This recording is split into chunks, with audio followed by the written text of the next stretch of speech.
Hello everyone, welcome back to my mini vlog. তো আজ রবিবার, তাই সকাল সকাল উঠে রবিবারে যা যা কাজকর্ম থাকে সমস্ত কিছু সেরে নিয়েছি। তারপর রাত্রে শরবত ভেজানো ছিল, তাই সকালে উঠে খেয়ে নিয়েছি আর এক গ্লাস মামনিকে শরবত করে দিয়েছি। তো বেশ কিছুদিন আগে তোমাদের সঙ্গে শেয়ার করেছিলাম মামনি ক্লাসে করে দানা লাগাচ্ছে, সেগুলোতে জল পেয়ে এত বড় বড় চারা বার হয়ে গেছে যে আজকের গাছগুলো না লাগালেই হবে না, তাই মামনি পাড়ে যাচ্ছে ওগুলোকে লাগাতে। তো তারপর আমি সবজি বার করে নিয়েছি, কারণ দুপুরে রান্নাবান্না হবে। আর আজকের পটলগুলো এত ফ্রেশ আর এত টাটকা ছিল, তাই তোমাদের সঙ্গে শেয়ার না করে পারলাম না। তো তারপর চলে এসেছি মামনির বাগানে। এখানটায় মামনি পুঁই গাছ লাগিয়েছিল, বেশ কচি কচি পাতা হয়েছে। আর মামনি বাজার থেকে অল্প কিছু কলমি শাক তুলে এনেছে, এটা কারোরই কোলামে না ভাজলে, তাই ভাবলাম কিছু পুঁই পাতা দিয়ে আর ভাজা করে খেতেও বেশ ভালো হবে। সাথে মামনি এখানটায় নোটে শাকও লাগিয়েছে।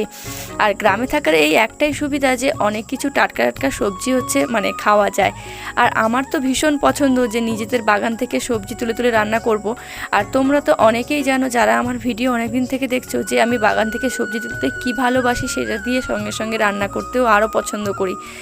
আর এখানে যে দেখতে পাচ্ছ না, পুঁই গাছটা একটু পোকা ধরেছে, এতে কিন্তু কোনো রকম সার ওষুধ কোনো কিছুই মারা নেই।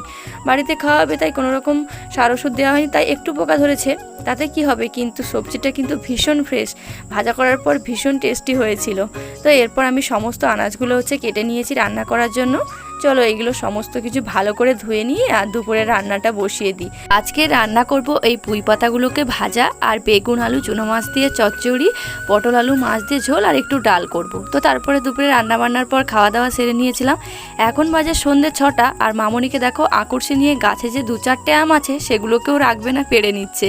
তো লাস্টে আমরা 2টো আমই পেয়েছিলাম। তো আজকের ভিডিওটা তোমাদের কেমন লাগলো কমেন্টে জানিও। ভিডিওটি ভালো লাগলে চ্যানেলটি সাবস্ক্রাইব করে দিও। দেখা হচ্ছে নেক্সট ভিডিওতে।